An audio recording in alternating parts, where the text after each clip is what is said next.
எல்லாத்துக்கும் வணக்கம். மீண்டும் சிந்த பெருமாள் சரீரம் குறை நேர்ந்தால் கம்ஸ் என்று எடுத்தாலும் கேட்டுவிட்ட வீடியோக்குள் செல்லலாம். அதுக்கு முன்னாடி சாரி, நேற்று போட முடியாதுக்கான வேலை ஓவர் 12 மணி நேரம் வேலை பார்த்துக்கிட்டு இருக்கேன். அதனால தான் எனக்கு இந்த டைமிங் கிடைக்க முடியுது. இது பார்த்து அந்த வீட்டில் பேசிகிட்டு இருக்கேன். சாப்பு பண்ண கரண்ட்டை பாஸ் எப்படி பாஸ் சூப்பராக போட்டு போகலாம் எடுத்துட்டேன். பார்த்தீங்களா, இந்த லிச்சட் குரூப்ஸ்லாம் அவ்வளோதான், ஒன்றுமே இல்லை நம்மளுக்குலாம், மேட்ரே இல்லை.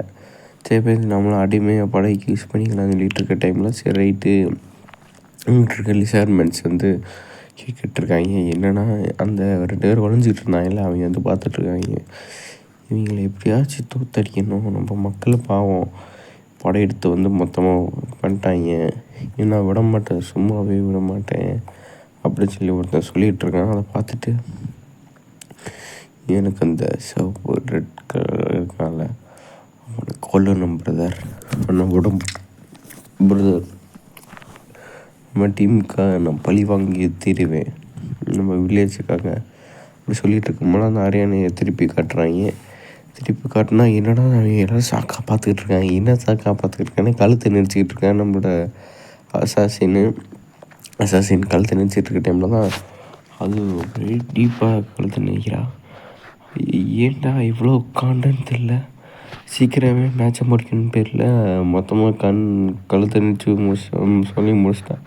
இவன் கதறேன் தலைமை, ஆச்சரிய தலைமை, என்ன விட்டுருங்கன்னு அங்கிட்டிருந்து அவ பார்த்துட்டு ஆச்சரியம் போயிட்டு யார் இப்படி போட்டு கழுத்து போட்டு நெரிக்கிறாளே, இப்படியே இது ரூல்ஸே கிடையாதுன்னு. அதெல்லாம் இல்லை பாட்டி, பேட்டில் தான் முடிஞ்சு வச்சு, எப்படி வேணால் நம்ம வின் பண்ணிக்கலாம், பேட்டில் கொண்டு நம்ம என்ன பண்ணாலும் தப்பு கிடையாதுன்னு சொல்லிட்டு இருக்கோம்னா, நம்ம இங்கே பார்த்தா ஆத்தாடி என்னடா இப்படி பண்ணுறாளேன்னு சொல்லிகிட்டு இருக்கா.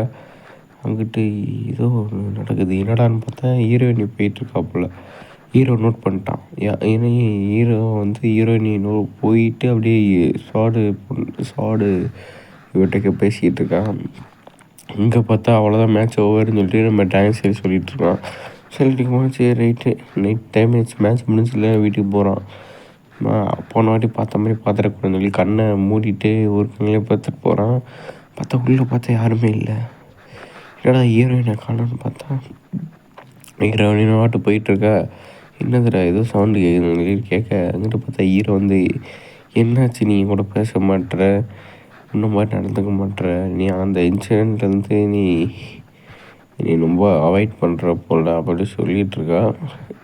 ஏன்னா நம்ம ஹீரோயின் அந்த அங்கே என்ன நடந்துச்சுன்னு இன்னும் சொல்லவே இல்லைல்ல, அதை சொல்லியிருக்கா. ஆனால் அதை சொல்லலைல்ல, அதை பற்றி கேட்டுக்கிட்டே இருக்கா. சரி எப்படி தான் வந்தாங்கன்னு அது சொல்லவே இல்லை. சரி ரைட்டுன்னு சொல்லிட்டு போய் படுத்துட்டு என்னடா நடக்குது வாழ்க்கை, நம்மளும் என்னென்னமோ நினைக்கிறோம், அப்படி பேசி பார்த்தாலும் ஒன்றும் போட மாட்டாளே அப்படின்னு சொல்லிட்டு நினச்சி ஹீரோ அப்படியே ஒரு மாதிரி சோகத்தில் இருக்கான். சரி ஒரு நோட் எடுத்துகிட்டு நம்ம தேவையான ட்ராயிங்ஸ்லாம் போய் வரைஞ்சி வச்சுட்டான். இந்த பேட்டிலுக்கு தேவையான நம்ம ட்ராயிங்ஸ்லாம் இங்கிட்டு பார்த்தா நம்ம கில்லர் வந்துட்டான். இப்போ கில்லர் கூட யாரா சண்டை போடுறான்னு பார்த்தா சாக்கு மேலே சாக்கு, கில்லர் அந்த லேடிஸ்லாம் ஆத்தா கில்லர்னு சொல்லிட்டு வாயை போல சப்போர்ட் பண்ணுறாங்க. எங்கிட்ட பார்த்தா ஆச்சர் கிளாஸ்லேருந்து அந்த ஆச்சர் 8 வந்திருக்கா. அந்த பேட்ச் போட்ட பொண்ணு, அப்போ பேட்ச் போட்ட பொண்ணு இந்த வாட்டி எத்தனை வாட்டி நீ கில்லர் கூட சண்டை ஓட்டுன்னு எனக்கு என்னப்பா தெரியும் அப்படின்னு சொல்லிட்டு அங்கிட்ட பார்த்தா கண்ணாடி வாயை சொல்கிறான். இது பேட்டில் ரொம்ப சீரியஸாக போகும் போல், கில்லர் மாதிரியே ஒரு கேரக்டர் கூட எப்படி ஜெயிக்க போகிறாங்கன்னு சொல்லிட்டுருக்க. அந்த ஆச்சர் பொண்ணு ஒரு பவர்ஃபுல் பவர் அட்டாக் பண்ணிட்டு முன்னாடி பேசிக் அட்டாக் யூஸ் பண்ணி அட்டாக் பண்ணுறா. அந்த அட்டாக் பண்ணோடனே அந்த அட்டாக் வேகமாக சரன்னு போயிட்டுருக்குது. போய் சட்டுன்னு அட்டாக் பண்ண போக நம்ம கில்லர் என்னடா அது ஒன்றுமே பண்ணலை கில்லரு.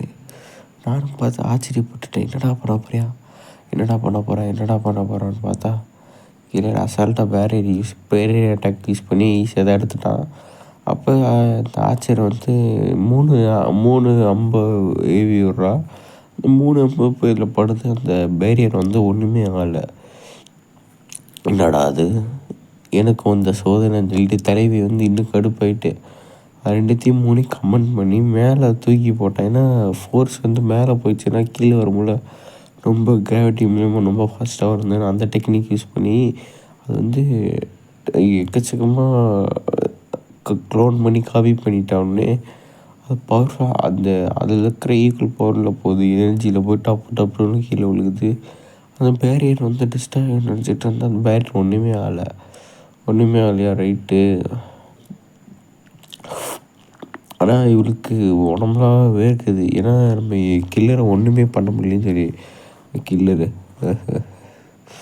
இப்போ பாரு நீ உன் அட்டாக் பண்ணிட்டுமா உன்னை நான் வச்சு செய்கிறேம்மான்னு சொல்லிட்டு கில்லர் ரெடியாக இருக்கேன்.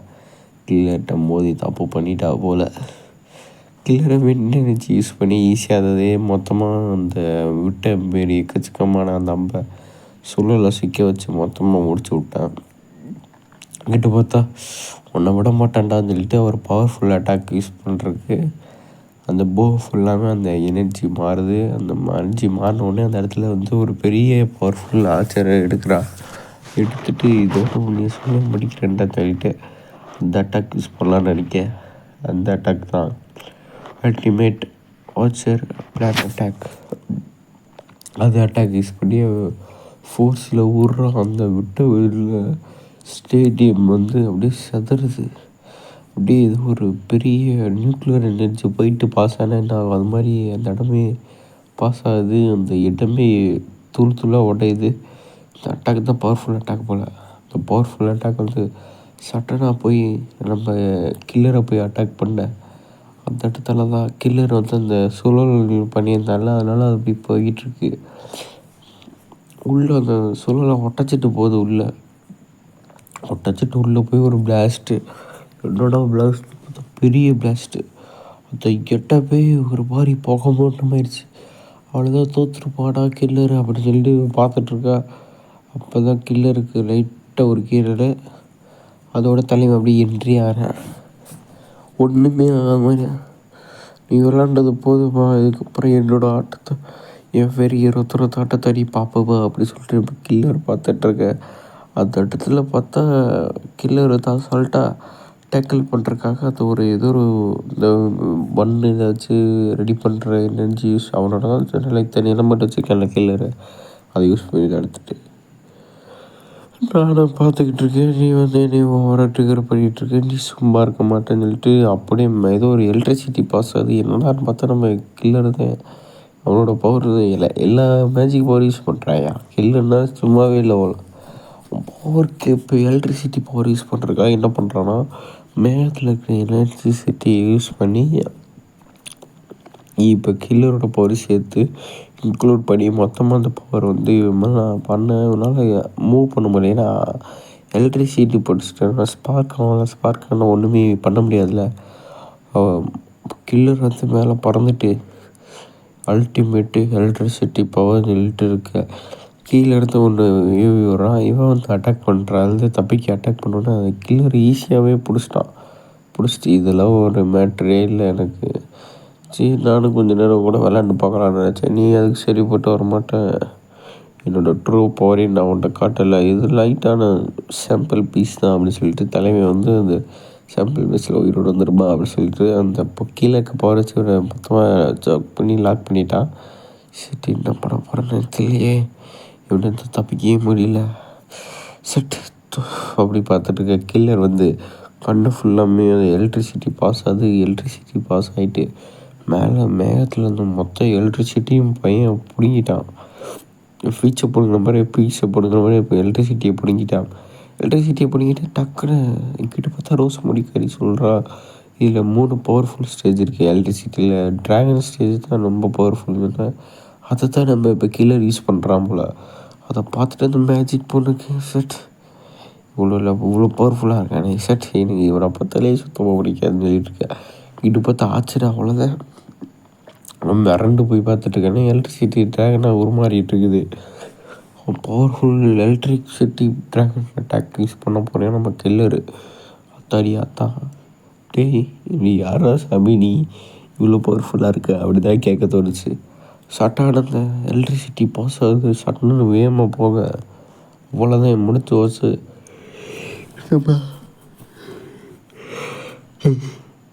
அவ்வளோதான் முடிஞ்சு வச்சு நம்ம கில்லரோட சொல்லி முடிஞ்சு. கில்லர் இல்லை, நம்ம ஆச்சனோட ஷோலி முடிஞ்சுச்சு. 4 மணிக்கு எழுந்திரிச்சு நான் ஷூட்டிங் எடுத்துகிட்ருக்கேன். காலங்காத்தால 4 மணிக்கு எழுந்திரிச்சு வீடியோ எடிட்டிங் பண்ணுறேன். எனக்கு டைமே கிடைக்காது. 12 மணி நேரம் வேலை முடிஞ்ச உடனே இப்படி தான் வந்து படிக்கிட்டு இருக்கேன். ஐயா படிச்சுக்கோ ப்ளீஸ் சப்ஸ்கிரைபர் ஃபேமிலிஸ். இது பார்த்தா அந்த ஒலி வந்து எலக்ட்ரிசிட்டி ஒலி வந்து எல்லா இடத்துலையும் பரவுது.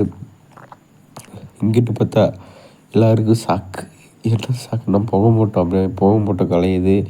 அங்கிட்டு பார்த்தா நம்மளோட பாவம் அப்பாவியா தலைவி முடிச்சு சொல்லி முடிச்சு அப்படின்னு சொல்லிட்டு ஆச்சருக்கு வந்து அவ்வளோதான் சொல்லி முடிச்சிட்டாங்கன்னு சொல்லிட்டு ஆச்சரை பிடிச்சிட்டு இருக்க முடியல. இந்த ரொம்ப தான் பவர் யூஸ் பண்ணுற பொறுமையாக யூஸ் பண்ணிக்கலாம் சொல்லிட்டு இருக்கேன். அங்கிட்ட பார்த்தா அந்த கமெண்ட்மெண்ட்ஸ் அந்த கமெண்டர் வந்துட்டார். என்ன நீங்கள் அடுத்த மேட்ச் ஆரம்பிக்க போகுதுன்னு சொல்லிகிட்ருக்கோம். என்னடா அதுக்குள்ளேயும் அடுத்த மேட்சா? கண்ணாடி எனக்கு அவ்வளோதான் பதட்டம். ஐயோ அடுத்து நான் தானா அப்படி சொல்லிட்டு எப்போ மச்சானா ஜெயிக்க முடியும்? ஐயோயோ அந்த ஜவு பண்ணக்கார பழப்பாடே என்னடா பண்ண சொல்லி புழப்பிட்டுருக்கேன். எங்கிட்ட பார்த்தா ஹீரோ வந்து ஒரு சிந்தனையிலே இருக்கான். அவனுக்கு இருக்க சிந்தனை ஃபுல்லாமே என்னடா அங்கிட்டு பார்த்தா ரோஷினி கேட்குறேன் என்னாச்சு உனக்கு ஒரு மாதிரி மூஞ்சி வச்சுருக்குன்னு. பஞ்சமா ஏண்டி இதுக்கு முன்னாடி எனக்கும் அந்த இவளுக்கு தான் மேட்ச்சுன்னு சொல்லிகிட்டு இருக்கான். என்னடா பார்த்தா பஞ்சு மைண்டு அடுத்து தான் கண்ணாடி வாயினுக்கு. பஞ்சு மைண்டு யார் கூட சண்டை போடுறான்னா இந்த பொண்ணு இருப்பாள் அவனை ஹீல் பண்ண பொண்ணு அவன் கூட சண்டை போட போகிறான். அவன் வந்தவனே என்ன அப்படின்னு சொல்லி கேட்க ஹீரோ அதெல்லாம் கண்டுக்கலாம் அவனு போக ஆரம்பிச்சிட்டான். எதுக்காக போகிறான்னு தெரியலையே பார்த்தா ஹீரோயின்ட்டு தானே பேசணுங்களா நீ வாட்டுக்கு போகிறேன்னு சொல்லி பார்த்துட்ருக்கேன். அங்கிட்டு பார்த்தா நம்ம பஞ்சு மைண்டி அவளை அடிக்கக்கூடாதுன்னு சொல்லி கீழே கொத்திட்டு இருக்கான். ஐயோ காப்பாற்றினவங்கள எப்படி அடிக்க? நான் பெண்களை அடிக்கவே மாட்டேன் அப்படின்னு சொல்லிட்டு கீழே குத்திட்டு தெரியுது அந்த பஞ்சு மைண்டி. அவள் அழகை வேற பார்த்துக்கிறியான். பார்த்துட்டு கீழே குத்துறியான். இந்த கூத்தை பார்த்து கிங்குக்கு நம்ம இவருக்கும் ஒன்றும் புரியல. என்னடா இவன் காரமாக பிடிச்சிருக்கு. அவங்க பார்த்தா மொட்டை மண்டைய டீச்சர் பவர்ஃபுல் டீச்சர் நம்ம கேட்டுட்ருக்கான். நம்ம ஹீரோவுக்கு ஹெல்ப் பண்ணுங்க அப்படின்னு சொல்லிகிட்டு இருக்கான். என் பித்து பிடிச்ச வயசு சுற்றிட்டு தெரியுனா தலைவன். அதை பார்த்துட்டு வெளியில் சுற்றிட்டுருக்கேன்.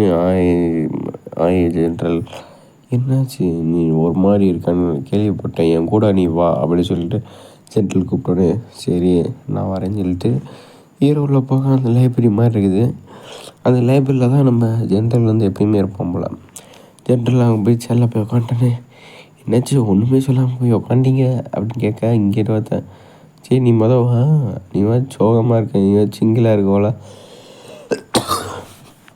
சரி உனக்கு ஃபுல் ட்ரூத்தையும் சொல்ல பார்க்குறேன் அப்படின்னு சொன்னோன்னே என்ன ட்ரூத் அப்படின்னு கேட்குறியா ஹீரோ? உனக்கு உன்னோட ஒய்ஃபை வச்சு தெரியல அப்படின்னு சொன்னோடனே ஆமாம் என்னாச்சுன்னு தெரில ஒன்றும் மாதிரி இல்லை அப்படி சொல்லிகிட்டு இருக்கேன். அதுக்கு தான் ஒரு ட்ரூத் சொல்கிறேன். அவளோட டீமன் ஃபார்ம் ஏன் போச்சுன்னு எனக்கு தெரியும். இப்போ எதனால் அப்படி இருக்கான்னு எனக்கு தெரியும். அவன் இப்போ அவள் இருக்கிறது வந்து சிக்கனஞ்சில் இருக்கான். அவன்கிட்ட இருக்கல அந்த ரிங்கு. ஆமாம் அந்த ரிங்கில் இருந்தால் அந்த எனர்ஜி வந்து அப்சர்வ் ஆகி போகுது. அந்த பவர் போக தான் அவன் வந்து இப்போ டீமன் ஃபார்ம் இல்லாமல் ஹியூமன் ஃபார்மில் இருக்கான். அது சரிப்பட்டு வந்துடும். அந்த கிறிஸ்டல் வந்து இன்சிடென்ட் டெலிபோர்ட் பண்ணுறது. ஓ அப்படியா? இப்போ அதனால தானே இங்கே வந்திருப்போனோ அப்படியா? இதுக்கு வேறு ஏதாச்சும் ஆப்ஷன் இருக்கா அப்படின்னு கேட்க என்னடா ஆப்ஷன் கேட்குறேன்னு கேட்டேன். எனக்கு புரியுது நீ எப்படி அவ்வளோ சமாதானப்படுத்துறதுக்கு ஆப்ஷன் கேட்குறதானே. சரி ரைட் அடுத்த எபிசோடில் பார்க்கலாம். நன்றி வணக்கம் கமெண்ட் பண்ணுங்கள்.